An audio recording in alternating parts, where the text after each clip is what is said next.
I'm back from my winter vacation and it times up perfectly with the end of the 2025 MLB offseason. Spring training has started, Alex Bregman has finally signed, so has Pete Alonso, so there's no major free agents left to talk about. We can officially start going through every single team's offseason and grading it from A to F based on how well I think they did. So if you guys are excited to see these offseason grades, make sure you do drop a like on the video. It really does help support the channel. I'd love to hit 3,000 on this video. And subscribe if you have not yet done so. We're going to be bringing tons of baseball content to you all year long, so make sure you stick around and don't miss it. But first, I want to give a quick shout to today's sponsor, SeatGeek. I am so excited to watch baseball this season, and right now you can get tickets to MLB games with the season just around the corner. You're not going to want to miss out. That's why I love using SeatGeek to get all my tickets to baseball games and so many other events, including concerts, festivals, other sporting events as well. I live so close to Citi Field, and opening day is just around the corner. You know I'm looking for those home opener tickets on SeatGeek when the Mets play the Blue Jays. Plus, what I love is their SeatGeek score. Every single ticket is graded on a scale of 1 to 10 to let you know how good of a deal you're getting with these tickets. When you see numbers close to 10 or a green dot, that means it's a good deal. You should buy those tickets right now. When you see scores closer to 1 or red or orange circles, those are usually ones you want to avoid. And you know I came through for you guys. You can use my code GIRAFFE10 for 10% off your next purchase of tickets at SeatGeek. That's 10% off any tickets using my code GIRAFFE10. It doesn't even have to be a first-time purchase. Make sure you click the link in the description to download the app and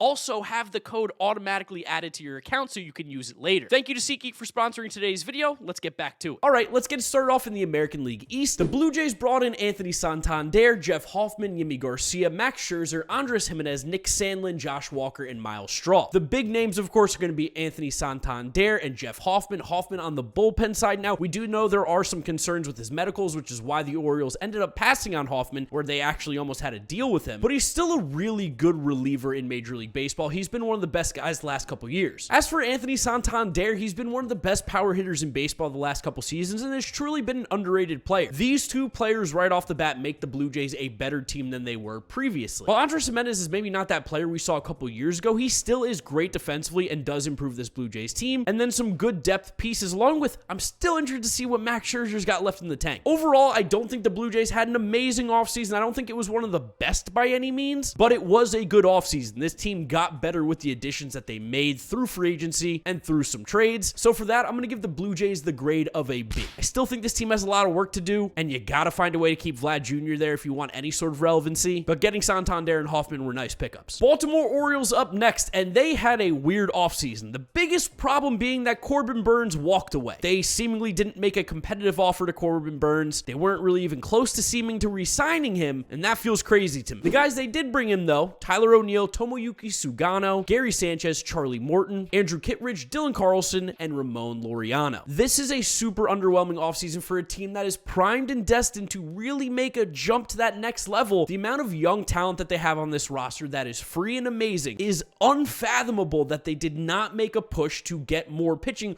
or at least bring back Corbin Burnes more urgently. Like replacing Corbin Burnes with Tomoyuki Sugano and Charlie Morton, it's not good enough. It's not good enough. I was super disappointed in what the Orioles did. I like the addition of Tyler O'Neill. I don't know how much more valuable he's going to be to this team than Anthony Santander was last year. I think O'Neill was a really nice pickup, but the fact that they really overall didn't get better, maybe got worse this offseason, I got to give the Orioles a D. That was frustrating to watch. I can only imagine how you Orioles fans feel. For the Tampa Bay Rays, of course, they're not making a lot of big moves. They never do. They just don't spend that kind of money. They made their big splash with Ha-Sung Kim. They also added Danny Jansen, Eloy Jimenez, and Alex Faedo. My favorite move of all this, of course, is going to be Ha-Sung Kim, who looks like he's going to be healthy earlier than we initially expected. Could play as soon as May, maybe as late as June this season. He signed a multi-year deal with an opt-out so that if he does play well, he can go get paid this next offseason. He's a great middle infield option who can play a bunch of different positions, has a pretty good bat, steals a bunch of bases, and plays great defense. It's an automatic upgrade over what the Rays had, and it also kind of allows them to give Carson Williams a little less pressure right now to come up and be that guy in the middle infield. Eloy Jimenez apparently lost a lot of weight. That's something to keep an eye out for. Danny Jansen, Alex Faedo, like I'm sure they'll make impacts, but overall this Rays offseason was just kind of whatever, but it's very Rays-like, so I'm just going to give them a straight up C. I think it was a completely whatever offseason, and I really don't feel like talking much more about it. Now, the Boston Red Sox. This is an offseason we got to talk about because they started off hot, grabbing Garrett Crochet from the Chicago White Sox in a trade. They also brought in Alex Bregman, Walker Buehler, Patrick Sandoval, Aroldis Chapman, Justin Wilson, Giovanni Moran, and Carlos Narvaez. The back end of this I don't really care about. Garrett Garrett Crochet legitimately is one of the 10 best pitchers in Major League Baseball. I love bringing him to Boston in a winning environment, coming off an amazing season. Granted, it was his first and only season where he's been a starting pitcher at this level, but it was phenomenal. I mean, the pitches, the stuff is out of control with Garrett Crochet. Alex Bregman was one of the more shrewd pickups this offseason. I don't really care that they're paying him $40 million a year for the next 3 seasons. He is a guy who changes how this team plays, and the fit in Fenway is perfect. If you're in fantasy baseball leagues and Alex Bregman's available or you can get him in some drafts,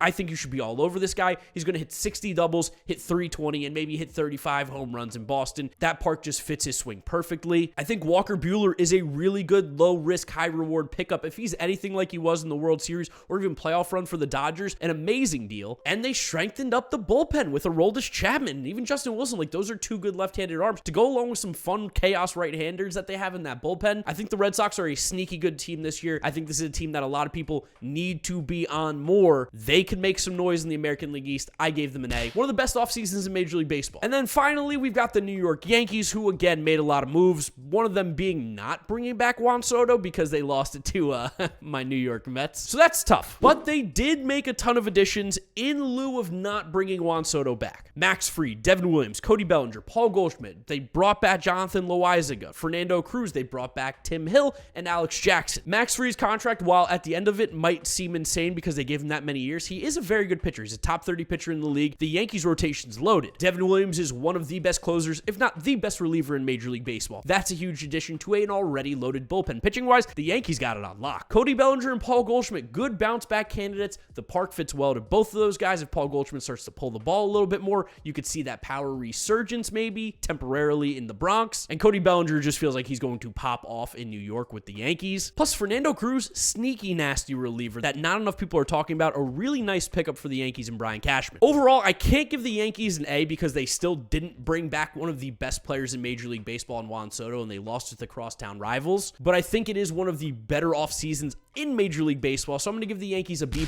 and it really is only because they lost out on a generational player, but the guys they brought in are great. There's a lot of question marks still with how high and what the ceiling could be with these players, but I think it was a really good offseason overall. Moving on to the American League Central now, getting us started with the Cleveland Guardians. Austin Hedges, Shane Bieber, Carlos Santana, Paul Sewald, John Means, Luis L. Ortiz, Slade Ciccone, and Jacob Junis. This is the most Guardians offseason I've ever seen. They also got rid of Josh Naylor, but then immediately replaced him with Carlos Santana. To me, it's hard for me to go anywhere above a C+, but this is also what the Guardians do. Like, Slade Ciccone is going to be really good at some point on this Guardians team. There's no doubt his location's been great. I'm sure they're going to boost up his stuff. Same thing with Luis L. Ortiz. He is a major breakout candidate. I've been waiting for it with Pittsburgh. I think it finally happens in Cleveland. If Bieber comes back healthy from surgery, that's huge because he's been one of the best pitchers in baseball when he's healthy. And Carlos Santana is just criminally underrated and really not that much different than Josh Naylor in terms of value for this Cleveland Guardians lineup. I don't think this is an amazing offseason. I think this is going to be one of those where we look back and we say, wow, they got these guys for that much. But right now on paper, I'm going to give it a C+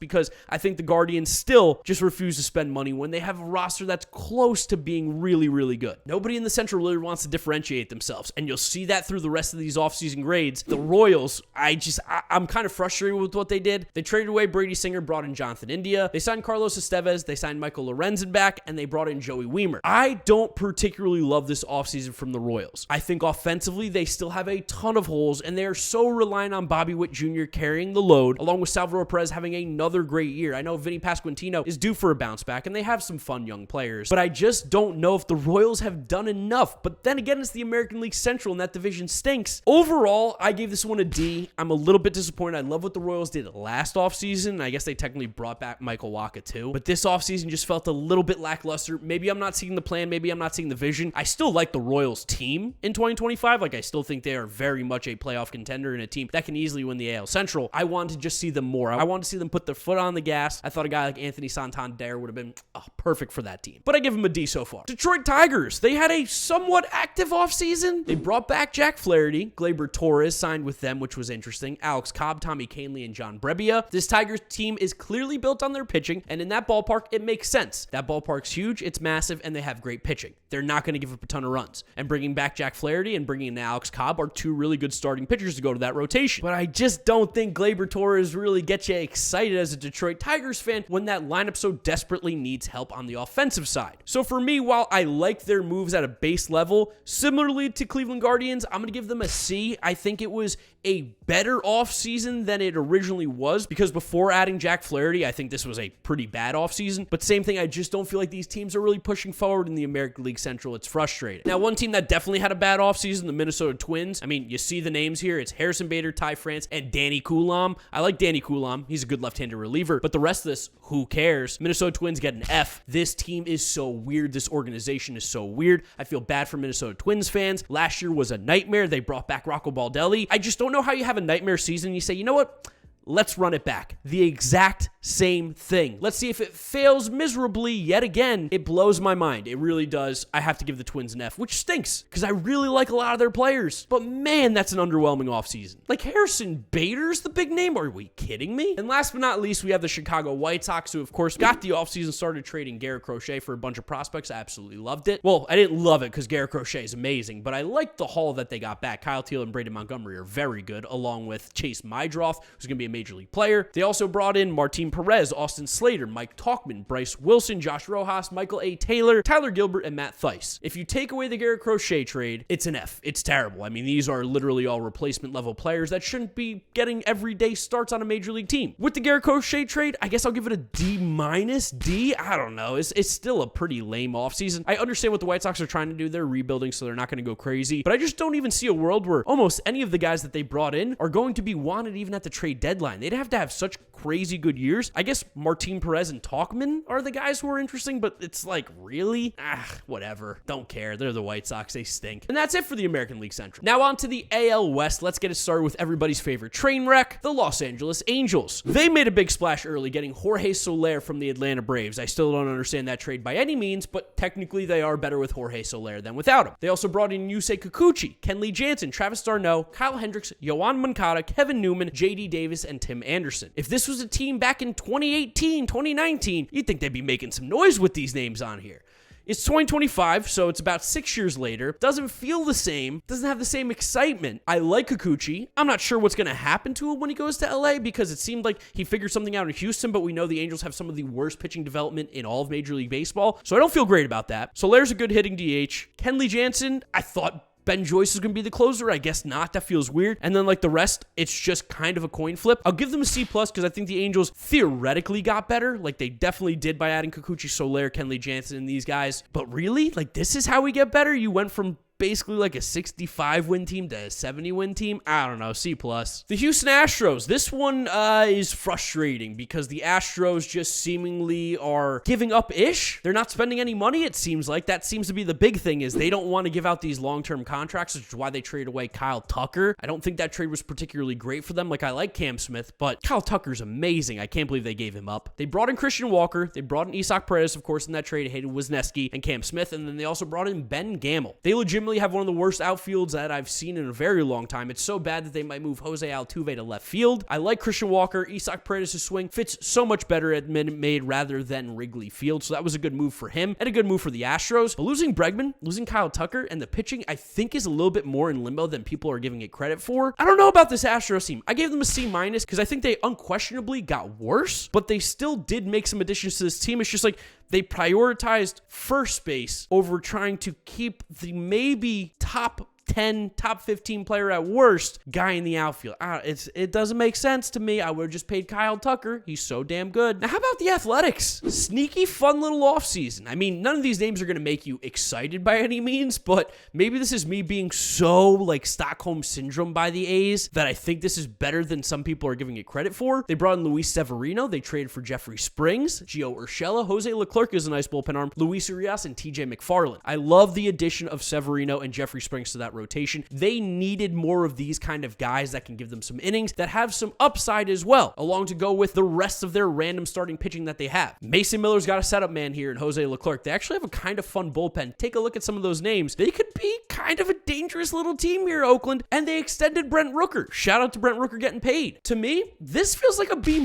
I think they could have done more. I would have loved to see them get really involved in some of these bigger names, but offensively, they have a lot of fun young players right now, kind of what the A's do every 3 or 4 years. They're very cyclical, and they added to the pitching with some veteran presence. I like what the A's front office did, B-. Seattle Mariners, just give them a big fat F. Throw like 3 Fs on the screen if you can. Donovan Solano, Miles Mastrobuoni, and Jorge Polanco. Are you kidding me? Are you serious? This is the offseason that the Mariners had. I know Jerry DiPoto is a smart guy, but this makes me think he's not a smart guy. How in the world how are these the moves? How can you go into the season, a team that missed the playoffs in disappointing fashion last year, with one of the best 5 rotations we have seen in a very, very long time? I mean, their pitching talent is unbelievable. They need a bat so badly. They need 2 bats. They need 3 bats. And they said, let's bring back Jorge Polanco, who stunk with us last year. Let's go get Donovan Solano and Miles Mastrobuoni. Are you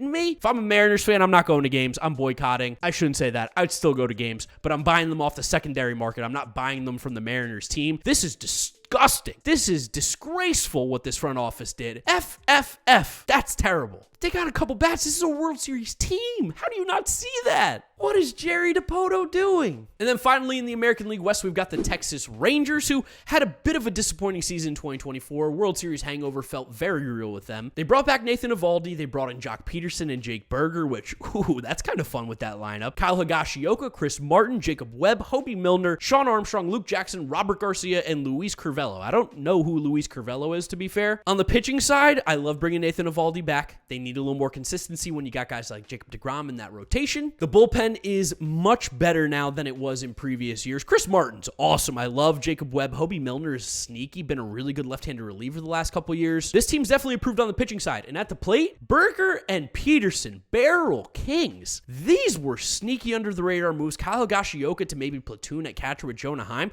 I think the Rangers got to be the favorite to win the American League West right now. This is a sneaky World Series team again. If this team, kind of like in 2023, can have things right, can get them going, can stay healthy, they have the potential to be the best team in the American League, and I like what they did this offseason a lot. I'm going to give the Rangers a B. They got better. They added good players. They didn't go out and make a huge splash, but this is a really solid offseason. A great job by Chris Young. Now let's move it on over to the National League, getting us started in the NL East with the Atlanta Braves. The Braves signed 2 players. They brought in 2 guys, Brian De La Cruz and Jurickson Profar. That's going to be a C- for me. The Braves seem very, very dependent on players bouncing back and guys coming back from injury and being healthy. If I'm a Braves fan, that's definitely a little bit scary to me. That is stuff that my favorite team, the New York Mets, used to do in the past, and I'll tell you what, it's not fun to watch and be on the sidelines. Now, granted, this Braves roster is way better than any of those Mets teams ever were. The talent is through the roof when everything is clicking and healthy, but really only bringing in Jurickson Profar this offseason was a little bit concerning, especially when you look at their starting rotation. And yeah, remember how Chris Sale really didn't pitch at the end of the year? Like, Chris Sale, when healthy, disgusting. There might be some injury concern. You're having Spencer Strider come back from injury. Like, Ian Anderson might be the 5 starter right now. That's a little bit scary. So I got to give them a C-. I don't think that it was a bad offseason, but I definitely don't think it was a good one. I do love the addition of Jurickson Profar, though. He feels like he's going to be a real pain in my ass as a Mets fan. Miami Marlins. I mean, can you tell me who 2 of the 3 players are on this? I mean, you guys are watching my video, so you probably know who Cal Quantrill and Matt Mervis are, but do you know who Eric Wagaman is? I looked him up. He played for the Angels last year. The Angels didn't want him, and the Marlins said, you know what, Eric Wagaman, come to our team. We want you. That blows my mind. F.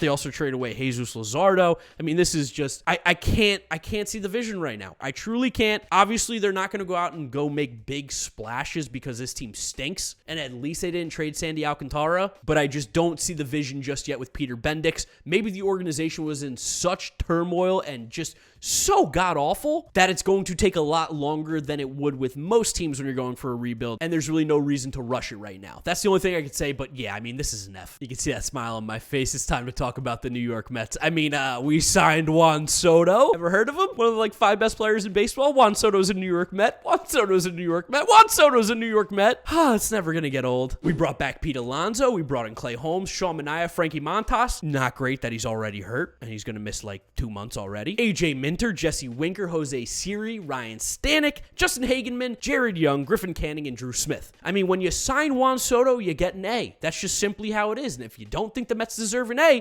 sorry, you're broke. Can't hear you. Hide the money, y'all. There's poor people around. The Mets got money. They brought in Juan Soto, one of the 5 best players in Major League Baseball, a generational talent. They brought back their power hitter, Pete Alonso, one of the best power hitters in the game. Fantastic. We needed it so badly. We needed even more home runs on this team than we already have. Love it. And then I think Clay Holmes is going to be the sneaky guy this year. There's always a reliever that goes starter in the last couple seasons that ends up figuring it out, and it feels like Clay Holmes could be that guy. He's got a new kick change. It looks filthy. And bringing back Sean Manaea to be another veteran presence who's been successful in New York in this rotation is amazing. Everything that the Mets did this offseason was awesome. They will not get an A+ because they didn't have the best offseason, but they were damn near close to the top. The Mets get an A. Juan Soto's a Met.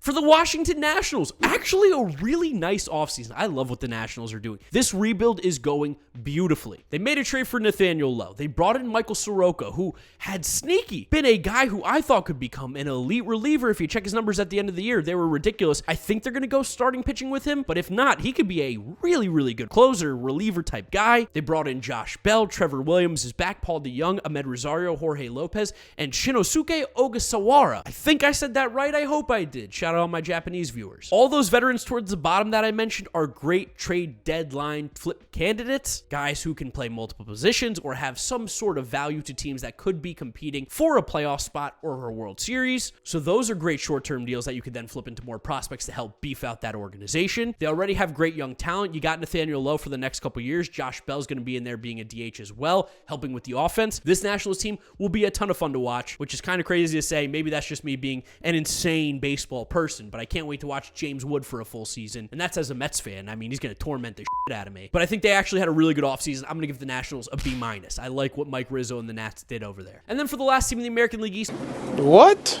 We've got the Philadelphia Phillies. They've made 4 moves. Jesus Luzardo in from the Miami Marlins. Jordan Romano in from the Toronto Blue Jays. Max Kepler and Joe Ross. The Phillies don't really have many things to add to their roster. Let's be honest, they're one of the best teams in baseball. You can, of course, always get better. You can add more to the outfield, which they did with Max Kepler, and I think he could be a really nice fit in Citizens Bank Ballpark. Wouldn't be shocked if he pops off this year. Jesus Luzardo always has amazing stuff, but has injury problems and control issues, but the Phillies could fix that. Jordan Romano coming off an off year, some injury issues, but has been a really good reliever in the past. Similarly to the Braves, I would have liked to have seen them done more. I mean, as an unbiased person, as a Mets fan, I'm glad they didn't. I hate the Phillies. I want to beat them every single time we play them, but I do think this team is better, so I'm going to give them a C+. It just really depends on what version of Jesus Luzardo you get. If he's a good starting pitcher, this goes up to a B. If he's the Jesus Luzardo that's hurt all the time, it's kind of a meaningless trade. NL Central, let's get it started real quick with the St. Louis Cardinals. Give them an F+. Can we give them a Z? Is there a letter worse than Z? Should we channel the Greek alphabet? I know there's more letters in the Greek alphabet. Shout out my Greek fans out there. I'm Greek, just in case you guys didn't know. But they didn't sign anybody. They didn't bring anybody in. This is an F. The Brewers. They had a Brewers offseason. Like, I have no idea who Grant Wolfram is, but I'm sure I'll know by the end of the season. I'm sure he's some freak who can do some crazy stuff. They brought in Tyler Alexander, Elvin Rodriguez, Grant Anderson, and Nestor Cortez. I mean, I can't give this anything more than a D. I know 3 of the players essentially on this list, and while I could do more research into these guys, I'm just going to let the Brewers do the research. These guys will be doing something at some point that will grab my attention, and I'll go, wow, the Brewers did it again. But as of right now, I mean, Brewers fans, you can't be happy with this offseason. You know you're not happy trading Devin Williams for Nestor Cortez, please. Chicago Cubs, one of the better offseasons for sure this year, and it gets started at the top with Kyle Tucker. When you bring in that caliber of player like you do with Kyle Tucker, it is hard to not have a great offseason. It is an amazing pickup, and I really don't think they gave up anything for a guy like Kyle Tucker. They also brought in Matthew Boyd. They brought in Ryan Presley. I forgot Ryan Presley went to the Cubs. Wow. A couple good Astros players. Eli Morgan, Carson Kelly, Caleb Thielbar, Ryan Brazier, Colin Ray, John Birdie, Cody Poteet, Vidal Brujan, and Nicky Lopez. What I like that the Cubs did is they added top-notch talent with Kyle Tucker, and then they filled in the gaps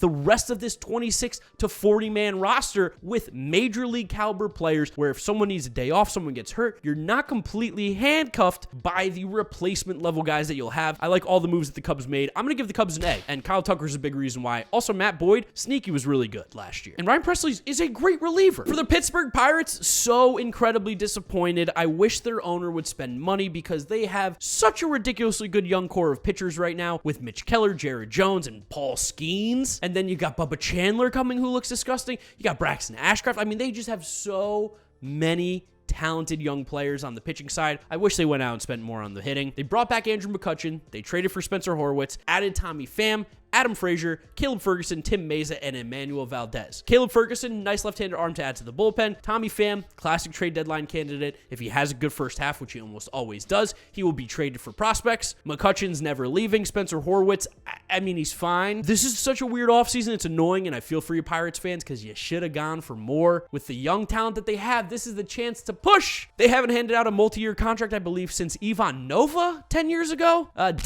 I didn't give them an F because there are worse, but this is one of the worst ones for sure. And last but not least, in the National League Central, we've got the Cincinnati Reds. I mentioned the Brady Singer trade earlier, so they brought him in. They also brought in Gavin Lux, re-signed Nick Martinez, Taylor Rogers, Austin Hayes, Wade Miley, Jose Trevino, and Scott Barlow. I'm actually going to give this one a decent grade. I don't think it could go into the B grade just yet because there's no real impact players in this, but I think this is a nice C+. Like, the Reds got better. Gavin Lux could be a nice sneaky pickup for this team. I don't know. It seems like a change of scenery in one of the most hitter-friendly ballparks could be a good move for a hitter. Nick Martinez was awesome. Brady Singer, I'm not sure about that one. That one feels weird. It's a bad move for him going from Kansas City to Cincinnati. Taylor Rogers, awesome. Austin Hayes has been an all-star before. Wade Miley refuses to die. Jose Trevino, good backup catcher. And Scott Barlow has been a solid reliever. This is a completely okay offseason. Not great, not bad, C+.